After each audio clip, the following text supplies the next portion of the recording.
இயேசு கிறிஸ்து நாமத்தில் என் அன்பின் வாழ்த்துக்களை தெரிவித்துக் கொள்கிறேன். சாட்சி சொல்வதனால் தேவனுடைய நாமம் மகிமைப்படுகிறது. வேதத்துல பாக்குறோம் 1 யோவான் 5ஆம் அதிகாரம் 7ஆம் வசனம். பரலோகத்திலே சாட்சிகிறவர்கள் மூவர், பிதா, வார்த்தை, பரிசுத்த ஆவி.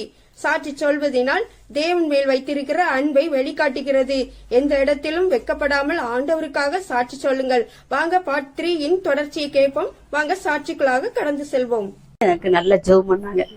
இப்பமே இந்த நிமிஷமே இந்த பிசாசு வெளியே போகுது அப்படின்னு சொல்லி ஜெபம் பண்ணாங்க.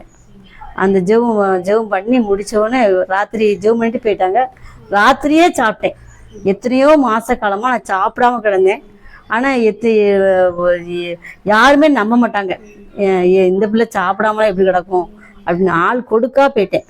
கட்டில்ல படுத்தேன்னா கட்டிலுக்கு நான் ஒரு உருவம் மாதிரியே தெரியாது, அப்படி ஒரு சுருண்டு மடங்கி கோழி குஞ்சு மாதிரி கிடந்தேன். அந்த ஆண்டவர் செஞ்ச அற்புதத்தினால, அந்த ஜெபத்தினால ஆண்டவர் அன்னைக்கு ராத்திரியே எனக்கு விடுதலை கொடுத்தாரு. விடுதலை கொடுத்ததுனால இன்னைக்கு நான் நல்லா இருக்கேன். ஆண்டவர் செய்த நன்மைக்கு நன்றி. அவருக்கு நான் சாட்சியா சொல்லணும்னு இந்த வார்த்தையை நான் சொல்றேன். இப்படி ஆண்டவர் நிறைய அற்புதம் நமக்கு செஞ்சிருக்காரு. நன்மைகள் செஞ்ச தேவனுக்கு நன்றி செலுத்தணும். எல்லா மக்களும், இந்துல இருக்கிற மக்கள் பூரா கிறிஸ்தவத்துக்கு வரணும்னு ஆசை. ஆண்டவர் நடத்தணும். நமக்கு ஒருத்தர் ஒரு அநியாயம் செஞ்சாங்கன்னா அவங்களுக்கு நம்ம அநியாயம் செய்யக்கூடாது. ஆண்டவரே நீங்கள் அவங்கள மன்னிங்க அப்படின்னு சொல்கிறாங்க. நம்ம அவங்க எதிர்ப்பாகவும் நினைக்கக்கூடாது, வைக்கக்கூடாது. மனசுக்குள்ளே தேவையில்லாத வார்த்தைகளாக பேசக்கூடாது. ஒருத்தர் நன்மை செஞ்சால் நன்மையை நினைக்கணும். தின்மை செஞ்சாலும் ஆண்டவர் ஒரு கணத்தில் அறிஞ்சால் மறுகணத்தை திருப்பி கூட சொல்லியிருக்காரு. நம்ம மனுஷர், நம்ம திருப்பி கொடுக்க மாட்டோம். நம்ம என்ன செய்வோம், ஒரு கணத்தில் அடித்தோன்னா சட்டையை தான் பிடிப்போம், இல்லை சேலை தான் பிடிப்போம். ஆனால் நம்ம கிறிஸ்தவத்தை பைபிள் தூக்க ஆரம்பித்தா அந்த எண்ணங்கள் நமக்கு வராத அளவுக்கு ஆண்டவர் நடத்துகிறார். ஒரு சின்ன தவறு செஞ்சாலும் நம்ம மனசாட்சி உறுத்துற அளவுக்கு நமக்கு ஆண்டவர் நடத்துகிறார்.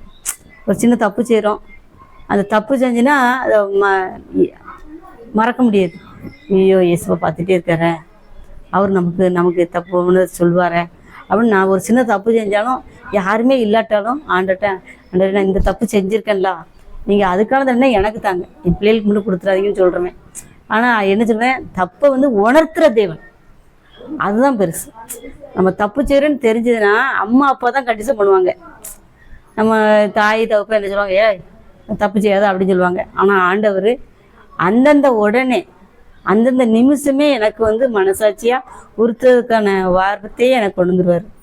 நான் உடனே மன்னிப்பு கேட்பேன். ஏசப்பா என்னை மன்னிச்சுக்கோங்க ஏசப்பா அப்படின்னு. தேவையில்லாமல் ஒரு டக்குன்னு ஒரு வாயில் கெட்ட வார்த்தை வந்துடும்.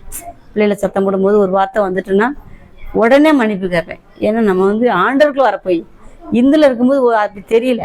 ஆனால் ஆண்டவருக்குள்ள வந்தபோது அமைதி வந்துடுது, சந்தோஷம் வந்துடுது, சமாதானம் வந்துடுது. அடுத்தவங்களை பற்றி பேசுகிற வார்த்தை இல்லாமல் போயிடுது. வெளியே போய் தேவையில்லாத வார்த்தைகள் பேசாதபடி ஆண்டவர் நம்ம நடத்துகிறாரு. அந்த பைபிளை தூக்குனாலே தேவையில்லாத தீவிரவாதங்கள்லாம் பெய்யும், வார்த்தைகள் வராது. அதனால் ஆண்டோடைய ஆசீர்வாதம்னு வார்த்தையை படிக்கணும் நித்தம். ஆனால் நான் படிக்கணும்னு சொல்கிறேன், நான் படிக்க மாட்டேன். படிக்காமல் நான் ஆண்டவருக்குள்ளே பேசுவேன், ஆண்டவர்கிட்ட பேசுவேன். பைபிள் வாசித்து நான் படிக்கலை, பொய் சொல்லக்கூடாது. இந்த 91 அதிகாரம் மட்டும் கரெக்டாக வாசித்துருவேன், டெய்லி வாசித்துருவேன். உன்னதமான ஒரு மறைவில் இருக்கிறவன் சர்வ வல்லவருடைய நிலையில் தங்குவான். நான் கர்த்தரை நோக்கி, நீர் என்னை அடைக்கலாம், என் கோட்டை, என் தேவன், நான் நம்பி இருக்கிறவன் என்று சொல்லுவேன். அவர் என்னை வேடனுடைய கண்ணுக்கும் பாழாக்கும் கொள்ளனைக்கும் தப்புவிப்பார். அவர் தமது சிறகுனாலே மூடுவார். அவர் செட்டையிலங்கிலே அடைக்கலம் புகுவாய். அவருடைய சத்தியம் பரிசையும் கேடகமாகும். இரவுண்டாகும் பயங்கரத்துக்கும் பகல் பிறக்கும் அம்புக்கும் இருள் நிறமாடும் கொள்ள நோய்க்கும் மத்தியானத்தில் பாழாக்கும் சங்காரத்துக்கும் பயப்படாதிருப்பாய். உன் பக்கத்தில் 1000 பேரும் உன் வலதுபுறத்தில் 10,000 பேர் விழுந்தாலும் அது உன்னை அணுகாது. உன் கண்களால் மாத்திர நீ அதை பார்த்து துன்மார்க்கனுக்கு வரும் பலனை காண்பாய். எனக்கு அடைக்கலமாய் இருக்கிற உன்னதமான கர்த்தரை உனக்கு தாவரமாய் கொண்டாய். ஆகையால் பொல்லாப்பு உனக்கு நேரிடாது, வாதை உன் கூடாரத்தை அணுகாது. உன் பாதங்கள் எல்லாம் கைகளில் ஏந்தி கொண்டு போவார்கள். சிங்கத்தின் மேலும் விரியன் பாம்பு மேல் நடந்து வாழ சிங்கத்தையும் வலு சர்ப்பத்தையும் மிதித்து போடுவாய். அவன் என்னிடத்தில் வாஞ்சியா இருக்கிறபடியால் அவனை விடுவிப்பேன் அப்படின்னு சொல்லி அந்த வசனத்தை ஃபுல்லாக ஒரு வார்த்தையை பரவலாமல் சொல்லுவேன். இப்போ வார்த்தைக்குது பரவலாமல் சொல்லி நீடித்த நாட்களை நிலைத்திருப்பேன் வரைக்கும் கரெக்டாக ஆண்டவருடைய வார்த்தையை தெருவில் வாசலில் உட்காந்து அவ்வளோத்தையும் நான் சொல்லிட்டு தான் நான் வீட்டில் வருவேன். ராத்திரினாலும் சரி பகல்னாலும் சரி. ஆனால் என்ன, இந்த ஒரு பாட்டு மட்டும் என் மனசில் எப்பவும் இருக்கும். என் தாய் உருவாகும் முன்னே அப்படிங்கிற பாட்டில் அந்த 4 வார்த்தை, எலும்புகள் உருவாகலை, நரம்புகள் உருவாகலை, தசைகள் உருவாகலை, ஆனால் தரிசனத்தை தந்தீர். ஒவ்வொரு நாளும் சொல்லாத நாளே இருக்காது. அந்த வார்த்தையை மட்டும் சொல்லி ஜெபம் பண்ணுவேன். நீர் எனக்கு தந்த ஆசீர்வாதம் எல்லாமே. என் பிள்ளைகள் தந்தீர், எனக்கு வீடு தந்தீர், நல்ல கணவர் தந்தீர், நல்ல பிள்ளைகளை தந்தீர், நல்ல வேலைவாய்ப்பை கொடுத்துருக்கிறீர்கள், நல்ல சாப்பிட தந்திருக்கிறீர்கள், நல்ல உடலுக்கு ரீதியாக பலத்தை தந்திருக்கிறீர்கள், பிசாசின் பிடியிலிருந்து என்னை நீக்கினீர் அப்படின்னு சொல்லி நான் நல்லா ஜெபம் பண்ணுவேன். ஜெபம் பண்ணுறதுன்னா முழங்கால் போட்டோ இல்லை, நான் ஆண்டவர்கிட்ட தனியாக உட்காந்து 1 மணி நேரம் பேசினேன், அரை மணி நேரம் பேசணும்லாம் பேச மாட்டேன். சும்மா வீட்டில் இருக்கும்போதே சோதரம் சொல்லுவேன். பிள்ளைகள் பள்ளியிடம் போகுதோ அன்னைக்கு அப்போ எப்போ சோதரம் சொல்லி ஜெபம் பண்ணு அப்படின்னு பிள்ளைகளுக்கு சப்போர்ட் பண்ணுவேன். அவள் சத்தியாக வேலைக்கு போனாலும் ஜெபம் பண்ணிட்டு போ, ஆண்டவர் சோதரம் சொல்லிட்டே போ, பாட்டு கேட்டுகிட்டே போ அப்படின்னு ஆண்டோடைய வார்த்தையை சொல்லி ஜெபம் பண்ணி அனுப்பிவிடுவேன். பிள்ளைகளுக்கு ராத்திரி ஆனால் படுக்கையில் படுக்கும்போது கூட ஜெப எண்ணெய் டீச்சர் வீட்டிலேருந்து வாங்கிட்டு வந்திருக்கேன். அங்கே ஜெபம் பண்ணி ஜெப எண்ணெய் வாங்கிட்டு வருவேன். அந்த ஜெப எண்ணெயை போட்டு பிள்ளைகளுக்கு படுக்க வைக்கும்போது, ஆண்டவர் நினைக்கம்மா, ஆண்டவர் தான் நமக்கு தோணேன்.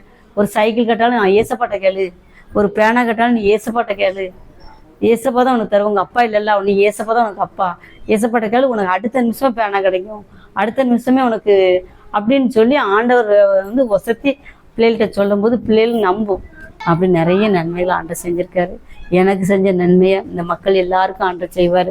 ஆண்டவர் நினச்சி எல்லா காரியங்களும் நீங்கள் தொட்டு ஆசீர்வதிச்சு செய்யுங்க. எந்த வேலை செஞ்சாலும் இது தேவனுடைய ஆசீர்வாதம், இது தேவன் நடத்துகிற வழி, இது தேவன் கொடுத்த ஆசீர்வாதம் நினச்சி நீங்கள் மனசில் நினச்சாலே போதும், ஆண்டவர் உங்களுக்கு எல்லா நன்மையும் செய்வார்.